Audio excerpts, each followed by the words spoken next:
Hey everyone, today I'm going to be talking to you about some of the other Strike Industries items that I have on this 300 Blackout upper that I put together. Now I do have a series on this entire build, so please check that out. I'll have a link to that playlist below. It'll really give you an idea of why I chose each particular component and what it's doing on here and my theory behind it. The one item that I wasn't sure if I was going to put on it or not is this right here. This is the hand stop that Strike Industries puts out. I wasn't sure if it was going to be necessary for me to have a hand stop. I didn't know if I wanted to try it on here or not. I wanted to try to keep this build as light as I possibly could, and I think generally I've done a pretty good job of that while still keeping all the important things that I want on a defensive handgun that I'm going to be trusting my life to. Excuse me, a defensive rifle that I'm going to be trusting my life to. So obviously you don't necessarily need a hand stop, you don't need a vertical foregrip. However, what it does do for you that not a lot of other items are going to do is give you a consistent reference point for your support hand to come back to. And especially since I have this light set up on here with the Streamlight ProTac 1 with their included tape switch, I wanted to make sure my hand was going to come back to that same exact spot to index that light should I need to activate it every single time. And to make sure that if I don't want to activate that light, that my hand's going to go back to the same spot every single time. And that's one thing that this really allows you to do. Now for me, as you can see, it fits my hand fairly well. If I want to get a big meaty grip on it, my hand fits in there perfectly. And there's not a lot of leeway left or right. Now, while I may have little short Whopper Junior fingers, my hand's pretty girthy. So to know that my whole hand can fit on there, I'm pretty sure that your hands are going to fit on there as well. Unless you got, well, I'm not going to use some terms from the military because I want to keep this as family friendly as possible, but you get the idea of what kind of things you might be choking with your hands if they're going to be too big for this hand stop. Now, as a hand stop, it also does work really well for pushing it up against a barricade.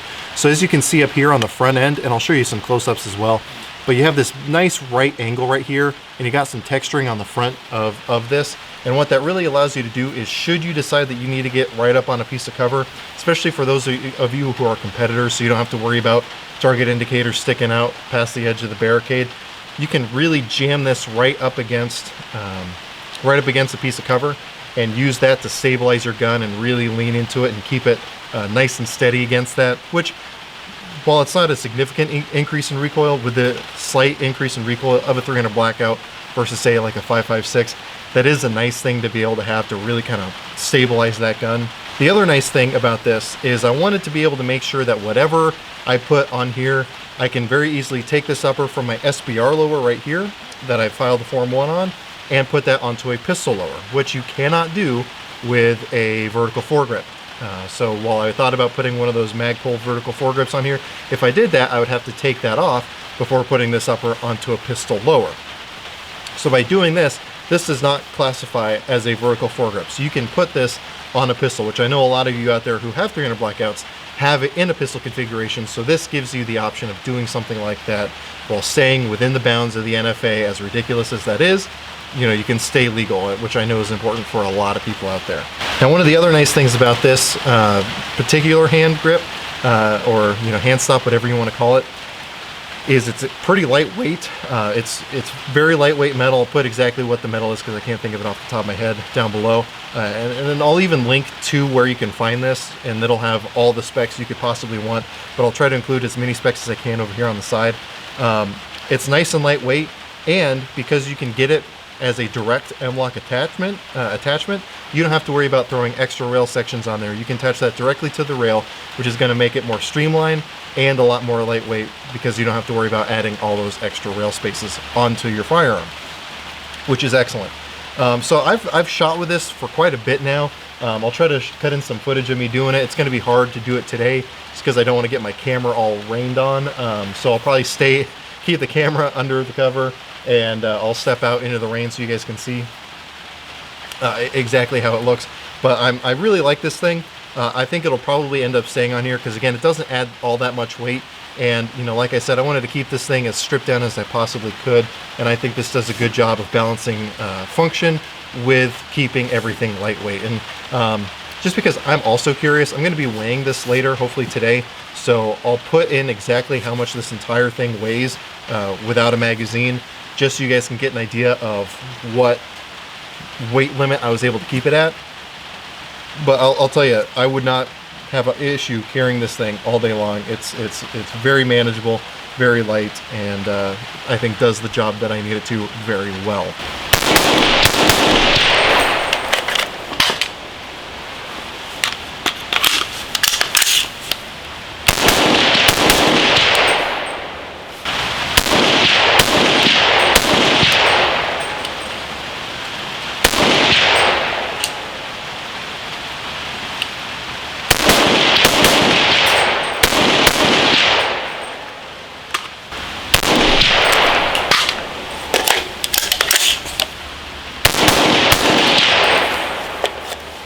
As you saw from the video, there was really no limitation in my ability to shoot with this thing on here. If anything, it just gives me that much more of a positive grip over this, because the Midwest Industry rail is excellent and it's very slimline, so giving me a little bit more to grab onto is very good with my girthy hands, ladies.